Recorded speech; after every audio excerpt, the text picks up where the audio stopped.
guys, so welcome back to Lex Reads. So in today's video, I'm going to do my May wrap up. Again, everything that I read, listened to, and watched. I watched a lot of movies this month. I had a lot of free time due to change the schedule in my work. So yeah, I have a lot of movies, but let's just get started. So the first is the book that I read this month. Is of course The Color Purple. You guys know I did a whole vlog on it, seeing my experience. I hadn't read this book in like over 10 years and I had the best experience. I have, such more appreciation for this novel. I have more respect for it. I understand it, now as a full grown adult that has gone through experiences. This book is just, it's amazing. It honestly is. And I mean, I really don't know what else to say about it. This book. Is just, it's Alice Walker. So people have read The Color Purple, or at least seen the movie. The movie is fantastic and they were robbed, obviously, but the book is even more detailed. And that's what I love. And it just has so many more aspects. And also too, Suge's real name is Lily. Again, I hadn't read it in so long, so I was so surprised. But I'm like, oh, Suge's real name is Lily. Okay. Next, Lord, this has taken up my time and everything. I am reading Ethics series. Now, I finished the first one and the second one. I read it on audio. Listened to it on audio. Was obsessed with it. So I was like, you know what? I want to get the physical copies. And literally every week, like every Friday, I was going to Barnes & Noble and getting them. I still have to get the first and second one. Because I love the covers and I'm like OCD, so I have to have all of them. Now, I am currently reading the sixth one, so I'm not done with that yet. My nerves is all over the place. But I read these and then obviously listened to the first and second. I would say the fourth book so far is my favorite. Ashley Antoinette is dragging this series out, but I cannot help it. I have to read it. I do have the spinoff, Butterfly, and that's talking about Morgan, and Morgan is my least favorite character, so I don't even know if I'm going to read that, and I own all three of them. I don't think I'm going to read that, but I don't know. But right now, I'm obsessed with Ethics. That's all I have to say. So I'm obsessed with this series. I'm going to do a full video because I'm still not done. I just have one more book to read.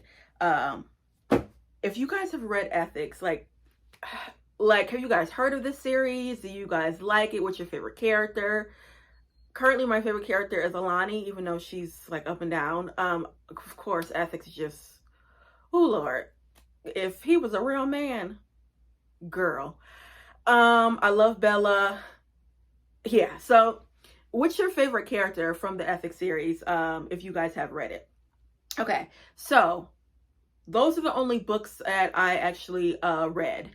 Now, let's go to movies. Like I said before, I watched a lot of movies last month. Okay, so the first movie I watched, of course, was The Color Purple. I watched it again, obsessed with it.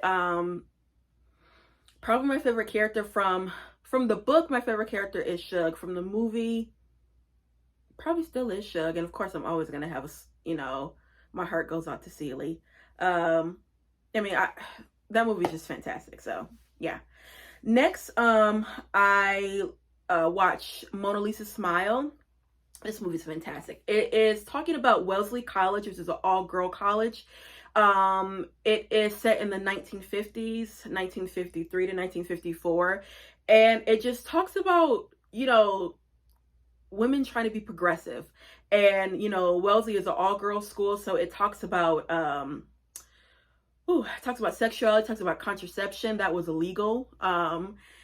And, you could get kicked out of school, you can get in trouble. This movie stars Julia Roberts, Kirsten Dunst, Julia Stiles. Who else? I think those are like the heavy hitters. This movie is fantastic. I've watched it several times.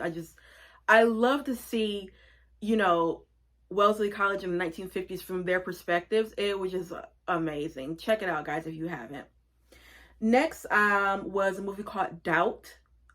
Oh, Doubt stars Meryl Streep, Amy Adams, Philip Seymour Hoffman, Viola Davis.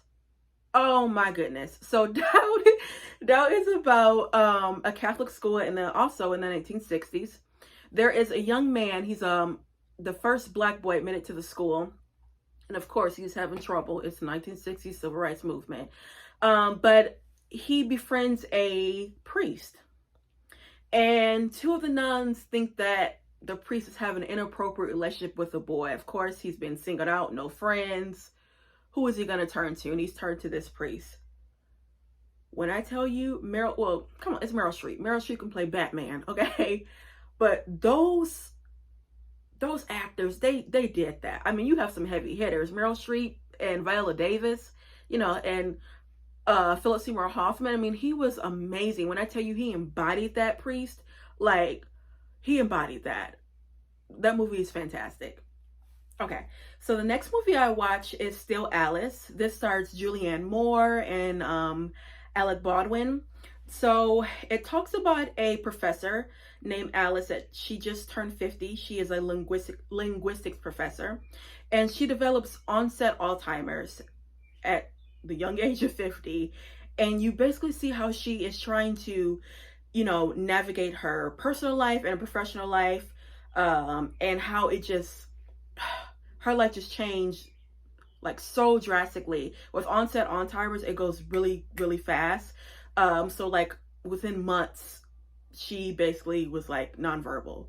And it's just, it's so sad. And Julianne Moore played that. I mean, I'm a fan of Julianne Moore. She actually won an Oscar for that performance. If you guys have not seen Still Alice, I recommend you do. It is a tearjerker, but it's just, yeah, just check it out. Next is Juno. I hadn't seen Juno in so long. Oh my goodness. So I remember watching this in college, like early college.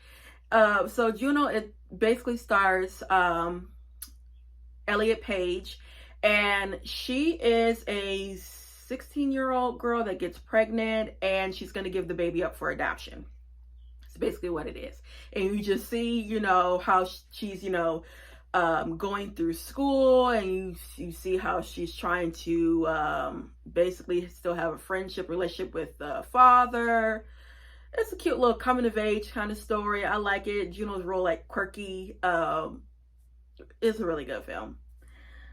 Next is First Wives Club. This came out in the 90s, like 97 or something. This is another one that has some heavy hitters. This stars Goldie Hawn, Diane Keaton, Sarah Jessica Parker before Sex and the City. Who else? And Bette Midler. Basically, it's about three women. Their husbands leave them for younger women, and they basically start a club to kind of like take their husbands down. And it is hilarious. I grew up watching this, so I actually watched it on Memorial Day with my sister when I went down, and just cracking up. That movie is so funny, and it's so weird to see Sarah Jessica Parker like before like Carrie and Sex and the City, because this is like before she really got big, and she's so different. She's actually like kind of mean in that movie, but it's hilarious. I love that movie. And the last film that I watched this month is called The Bookseller. It actually is a documentary on Prime, and it basically talks about well-renowned booksellers that go around New York City and sell books for thousands of dollars, and like also books that are really like hard to like basically get, like one of a kind. I thoroughly enjoyed this. Oh my goodness. So it came out in 2020, and just to see how much like people would like buy a book is crazy. And also too, I loved it because you saw like rare editions of like classic books. Like they had The Great Gatsby, like the first edition, and it was all tattered and beat up, but to know that was a first edition, that book came out in like 1920s, it's just like, I, after watching it, it was like, it made me even want to try to like, you know, dig and excavate getting first edition books, because I don't actually have a lot of first edition books. Yeah, but yeah, after watching it, I'm like, I even want to collect even more. So yeah. All right, so for music, I listened to 2 albums, the whole album this month. The first was Queen Latifah's Black Rain. Such a great album. I wanted to listen to that because the author, Jason Reynolds, he had talked about it. And I've heard obviously some singles from that album, but I never listened to the whole, you know, album, and it was amazing. So of course I love Unity, and then I love Black Hand Side. That was my jam. Okay, so next I listened to Erykah Badu's Bodism. Amazing. Love that album. So Rimshot, that was my jam. Other Side of the Game, Next Lifetime, On and On. Those are all singles. And then the non-single that I like from that album is 4-Leaf Clover. Come on now. I mean, the album is just fire. So yeah. See, I think that was it. Yeah, that was it. So I had a really, really good month when it came to reading and music and movies, especially the movie part. Like I said, I had a lot of extra time in my schedule in the month of May. So yeah, that's all I have for you guys, and I'll be back with more Black books. Bye.